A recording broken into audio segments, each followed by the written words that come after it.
All right, welcome back to another Explainer, Focused Learners. I'm actually really thrilled to share today's framework with you because it's going to completely reshape how we think about maximizing our professional productivity.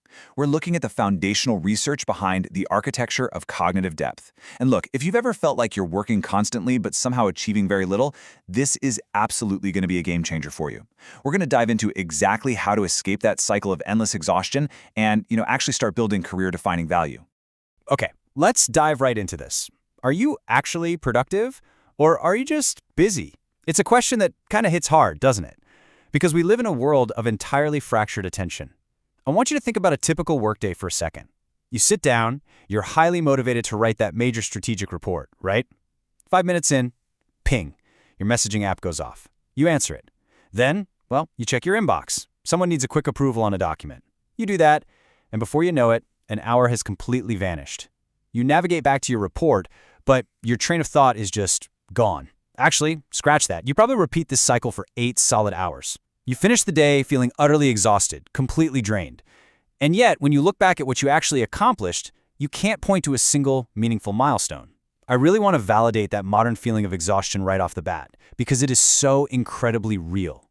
We totally trick ourselves into thinking that motion equals action. We're clicking, we're typing, we're firing off quick messages, but it's largely an illusion. We're basically just treading water in this giant sea of activity rather than actually swimming toward a destination. Which brings us to Section 1, the illusion of busyness. And that leads right into Section 2, deep versus shallow work. So, to escape this illusion of busyness, our source material explains that we have to recognize the two entirely different worlds of work that we inhabit every single day. We need to distinctly separate mere logistical activity from true cognitive depth. Because until we draw a hard line between these two modes of operating, we're always going to default to the path of least mental resistance. On one side, we have deep work. This is characterized by intense focus and cognitively demanding tasks. And then on the other side, we have shallow work, which is mostly logistical chores and low-value tasks. You can literally feel the difference in energy just thinking about them. Now, shallow work absolutely requires effort, don't get me wrong. Answering 100 messages, sitting in on routine status meetings, organizing files, that takes real time and energy. But ultimately, clearing out your inbox doesn't get you a promotion. It doesn't build true expertise. It just doesn't move the needle on your career. Deep work, however, demands your absolute all. It requires you to push your brain to its absolute cognitive limits. Let's formalize this a bit. Deep work is defined as the ability to focus without distraction on cognitively demanding tasks. And as our source material points out, this is nothing short of a modern superpower. I mean, think about why this is so absolutely crucial in today's economy. We are rapidly entering an era where AI and advanced software can handle a massive chunk of our routine logistical tasks. The market is constantly automating the shallow work. So what's actually left that's highly valued? It's the human ability to sit down with a really complex, ambiguous problem, shut out all the noise, and intensely focus until a creative solution is forged. In a world where everyone else is constantly distracted, if you can cultivate this ability, you are going to create significant, real value in your profession. It's literally the core engine of breakthrough productivity. It's the difference between someone who just maintains the status quo and someone who actually innovates. Conversely, let's look at the common traps of shallow work. We're talking necessary logistical chores, sending emails, basic formatting. Notice that word necessary right at the top there.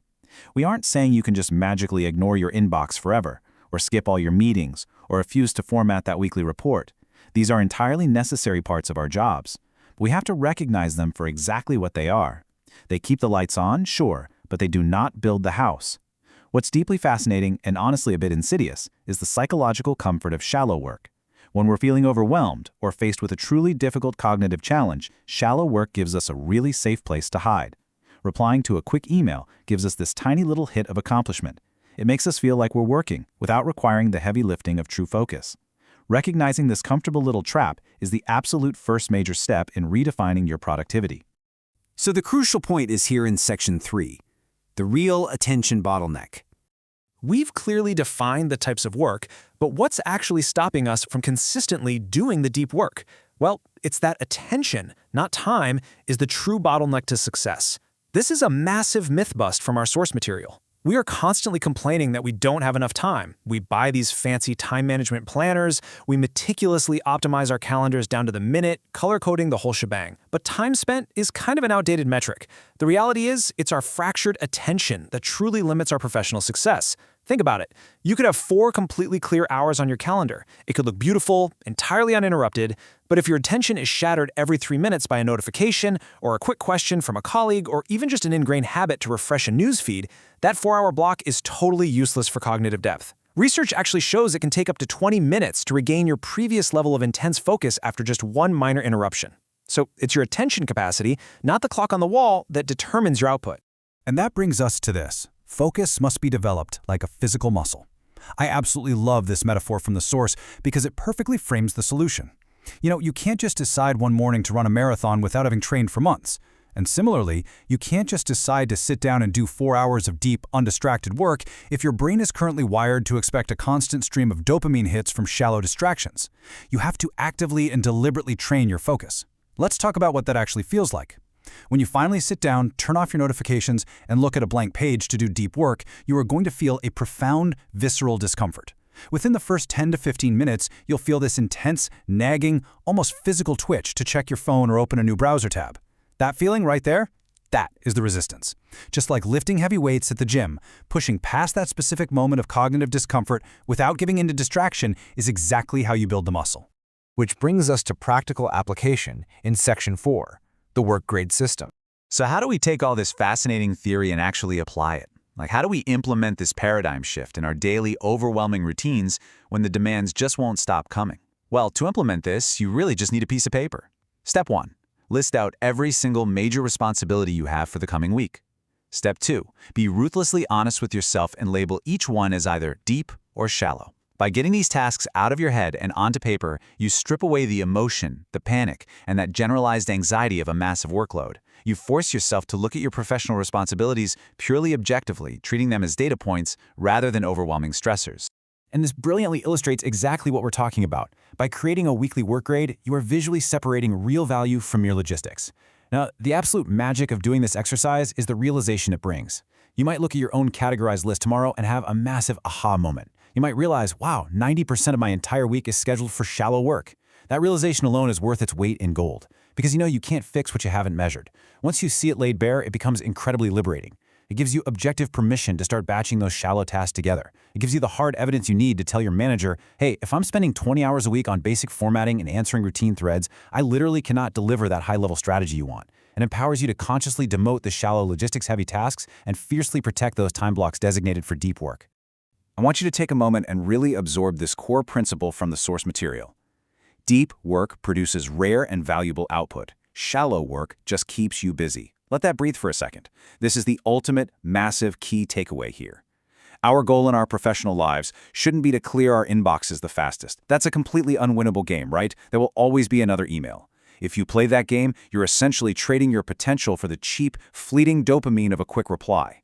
Our ultimate goal must be trading that cheap dopamine for the lasting, profound satisfaction of producing rare and valuable output.